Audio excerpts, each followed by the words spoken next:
my viewers know me, Sebastian Rose, and Kimberly. Introduce yourself, please. I'm Kimberly Isherwood. Okay, and what you do? Tell me actually why have we met today? We have met today because I've set up an organisation called Public Child Protection Wales. I'm a qualified criminologist. I've got a lot of qualifications in perpetrators of abuse, child sex abuse, exploitation, harmful sexual behaviour, vulnerable adults, children with special needs. Part of my team, we've got child psychologists, a psychologist, a doctor in adverse childhood experiences. We've got counsellors. We've got positive thinking. We've also had recently forensic psychologists join us as well. So we are very well trained in these fields. We've joined forces now to create this organisation to fight the sex education that's come into this country. We're not fighting sex education and we're not fighting safeguarding. What we are fighting is this sex education because it doesn't do what it says on the tin. We've spotted barriers to disclosure. The lesson contents is awful. It really is awful. The further back you go, the worse it gets. And that is the reason why we formed this organisation now. We've watched this education roll across the world. We've seen it unfold. You're talking about you're talking about the whole WHO guidelines and everything, yeah, which is coming. Did it start in England already last year? Did it? I know you're supposed to, but it did, yeah. Yes, they actually started All About Me package in England, and that was piloted in 241 schools. That was sexual stimulation for 6-year-olds. And at the bottom of that, it was telling children you do not do it in a classroom. Now, for me, as a criminologist and a specialist in child sex abuse and exploitation, that line, by telling a child not to do it in a classroom, they have just potentially trapped a child in abuse because they've programmed a child into behaving a certain way. Now, children do masturbate, play with themselves, and sometimes that's innocent, but there's also cases where they do it because they're being neglected or they're being sexually abused. So what this curriculum is doing is blanket teaching children that they can play with themselves as long as, from the age of 6, as long as they do it on their own. So there'll be children in this classroom now that are not even into that. They don't touch themselves in that way, but these children are being told it is sexual pleasure, not a biological reaction to touch, but sexual pleasure. And they're also getting told as well that whatever feels good, they should always listen to their body.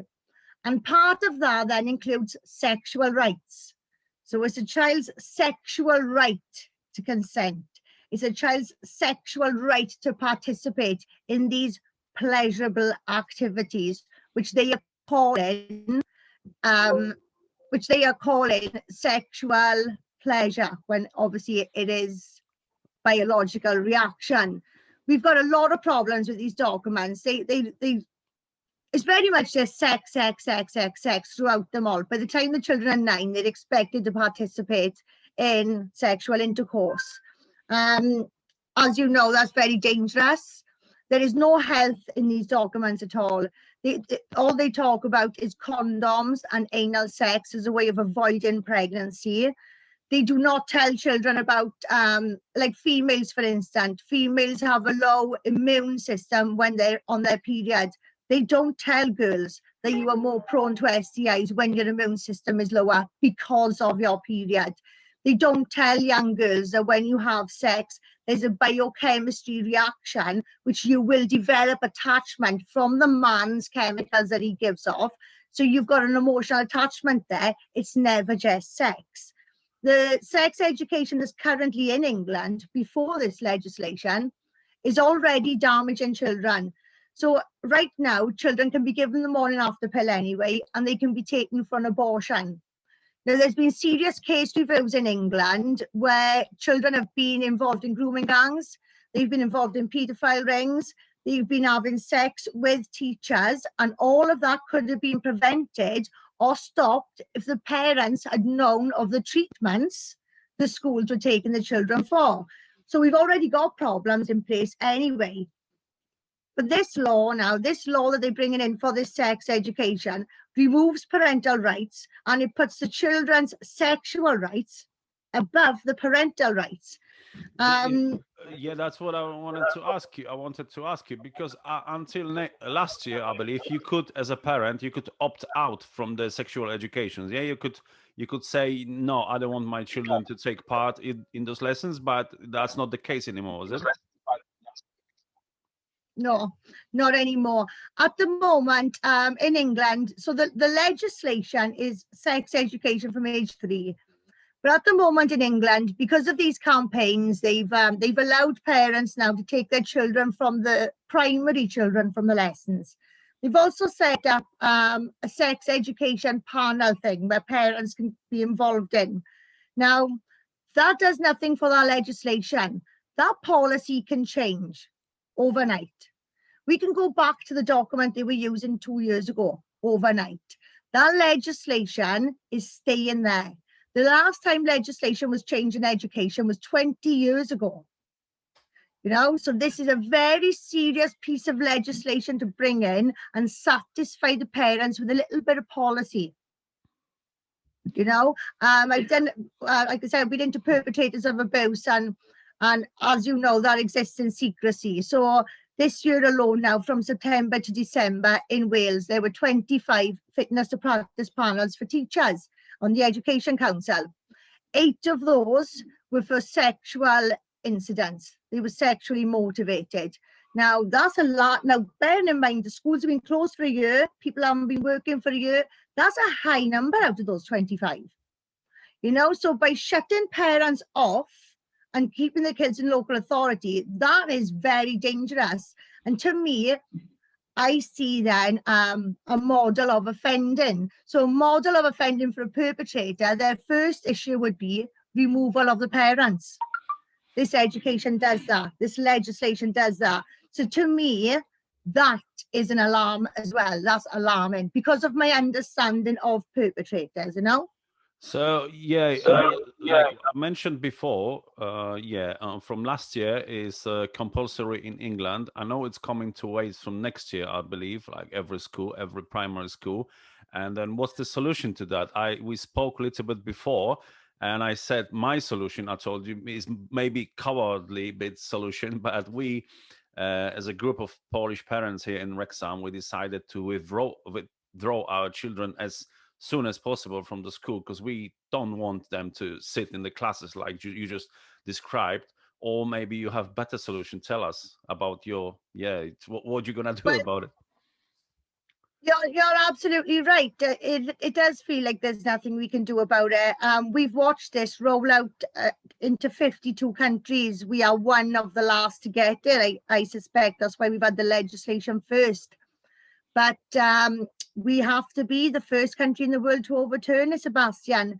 We are a small country, which means we can get to north and south in a day. We can get from east to west in a day. I have faith. The issue we have is the Welsh people don't know. The Welsh people voted in overwhelming numbers, 97% the first time, 87.6% the second time didn't want it. The first online consultation didn't want it. The second online-tation, they didn't even include it, but we mentioned it. And they've also rejected our petition. Now, we are a passionate country, and I just think that when the country actually knows what is going on, I think Wales could have a standing chance here. You know, going back into history, we did the Romans on our own. We can do an education policy, you know. I think once people understand the severity of this, I have to be hopeful that Wales can lead by example here, because if Wales can overturn this, we won't just make history the first country in the world to do it, but England will be able to do it. And then so will Scotland be able to do it. And then the UK will be the first place in the world to actually protect their children from this.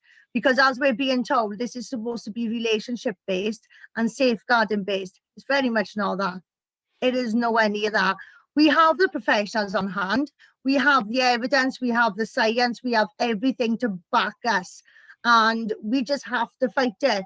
We've been going down outside the Senate every time they're doing something on the bill. So we're hoping now to get, if we can bring Cardiff to a standstill, we can do it. You know, it's about getting people understanding the severity of it. But the problem has been around the world. A lot of people have had problems with the LGBT aspect of it. So that's where the campaigns have come from. And those campaigns have stemmed from there, and they met with well-funded lobbyist groups. So they are fighting over something that isn't the real issue here. The real issue is the safeguarding. That's where the science is. That's where the facts are, and that's where we need to target. So I think that's why we are so strong compared to other campaigns, so quick, because we're not coming up against these well-funded lobbyist groups. Because what we are working with is the science, the biological science, the biochemistry, the safeguarding, the perpetrators of abuse.